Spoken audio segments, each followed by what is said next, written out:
Alrighty, so here we go. Here's my video comparing these two things, and they're both good and they're both pretty cheap. I think they're both about $40 each. So I just made a few points using AI. So the Flamethrower one, it says super fast ignition, coals ready in 1 to 2 minutes, and it actually takes longer than that with my particular one. High heat output, fun and dramatic. Yeah, it's actually pretty scary. Like the first time I fired it up, I could feel my adrenaline going. Torches wood too, so that's probably about right. And multi-purpose, can sear meat, caramelise and melt cheese. Portable, runs on small propane or butane tanks, so that's good, and great for outdoor. Works in windy conditions. No cords. Fast for large grills, that sounds about right, and impresses guests. Good for camping, doesn't need electricity, can revive fading fires. Tactile control, trigger-based heat control, great for fire pits too. Perfect for impatient grillers, yeah. Can dry wet coals, evaporates moisture easily, no breakable parts, mostly metal and tough, fewer heating limitations, works with lump, briquettes or wood, great for emergency fire starting, even in rain. I don't know about that, but so here's the criticisms of this. This is the big Flamethrower. So flammable hazard, as you can see. Much higher risk of fire, requires fuel tanks, ongoing cost and storage issue, can be dangerous indoors, yeah, that's definitely right.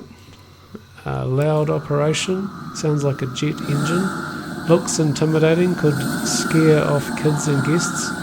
High learning curve, yeah, not safe near flammable materials.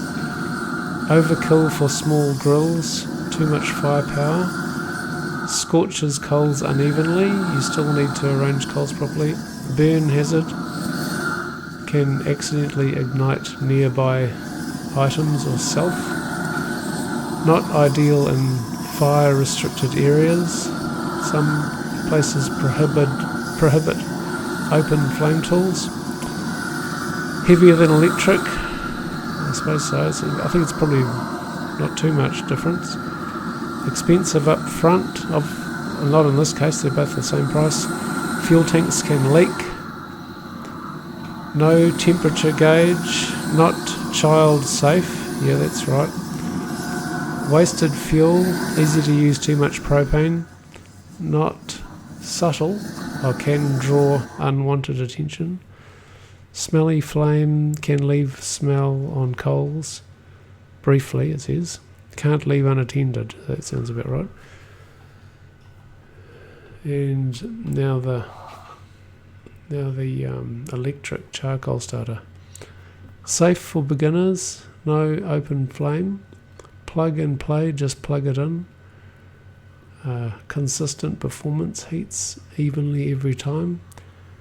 No chemicals. No lighter fluid or gas fumes in your food. Low noise. Completely silent operation. It makes a little bit of noise, you'll see that in a sec. Environmentally friendlier. Uses electricity, no CO2 from fuel. Budget friendly. Typically cheaper. Compact, easy to store. Works indoors.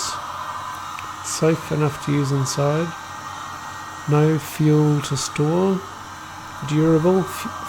Fewer moving parts. I don't know about that.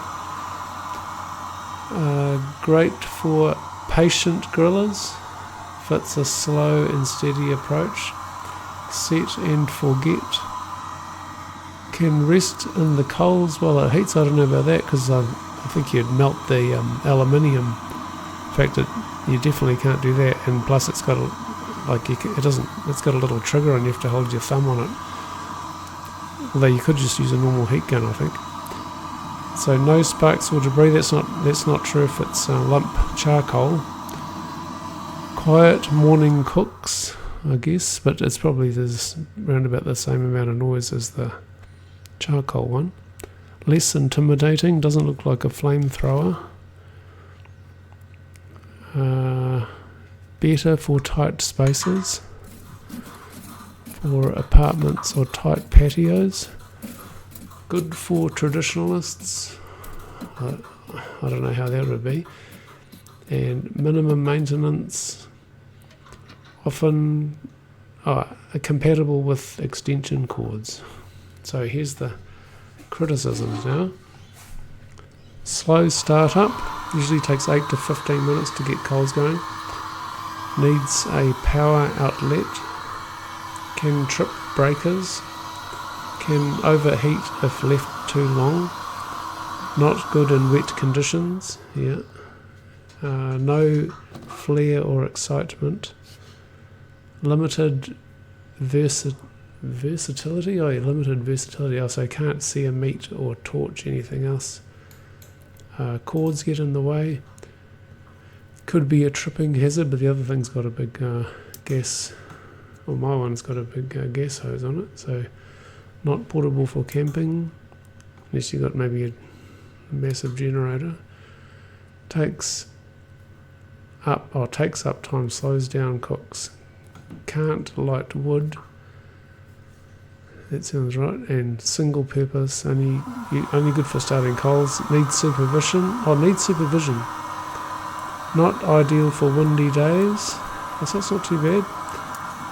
No temp control. Bulky heating element. Breaks if dropped. Heating element is fragile. Not good for showing off. And long cord required. For convenience. Not great for wet coals. That sounds about right. So,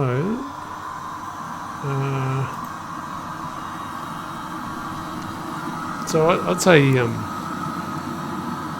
having both is good. It's that I actually, if I was going to have one, I would just have the electric one. I think. Just once it starts going, then it's really quick to do. So you can actually just use like a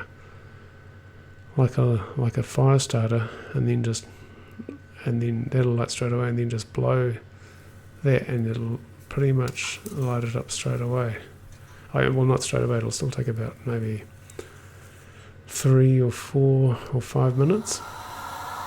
So that would be pretty much as quick as the flamethrower one, but I'd say if I was using just lump charcoal, then probably the flamethrower one would be the quickest. So here you go. That's like, because before I bought the flamethrower, before I bought that, which is called a weed burner. My big flamethrower thing's called a weed burner, and it was on eBay. That was $40. So I was trying to find some videos about them, and there's not too many. So at least here's one. Alrighty, so that's the end of my video. If anyone wants to subscribe, then feel free, because I'm probably just doing all barbecue stuff now, I think, because that's all I ever think about. Alright, see you later.